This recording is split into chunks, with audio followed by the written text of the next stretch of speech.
আসসালামু আলাইকুম এভরিওয়ান। আসেন আজকে এই মজাদার নুডলসটার রেসিপি দেখতে দেখতে আমরা একটু গল্পও করে নিই। আচ্ছা বলেন তো, জীবনে সাকসেস বলতে আপনারা কে কি বুঝেন?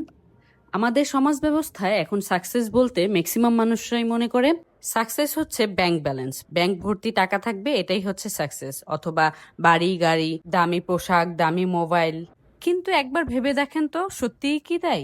ধরেন আপনার ব্যাংকে কোটি কোটি টাকা আছে, বিশাল বাড়ি গাড়ি, দামি ফোন, দামি পোশাক, সবকিছুই আছে, কিন্তু ভালো একজন স্বামী নেই, অথবা ভালো সন্তান নেই, অথবা ধরেন সন্তানটা বিগড়ে গিয়েছে, নেশা করে, মারধর করে, ঘরে ভাঙচুর করে।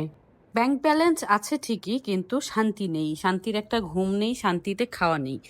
বিশাল ডাইনিং টেবিলে বসে পোলাও, কোরমা, রোস্ট সবই আছে, কিন্তু গলা দিয়ে নামছে না। এবার বলেন তো, আসলেই কি টাকা পয়সাটা সাকসেস?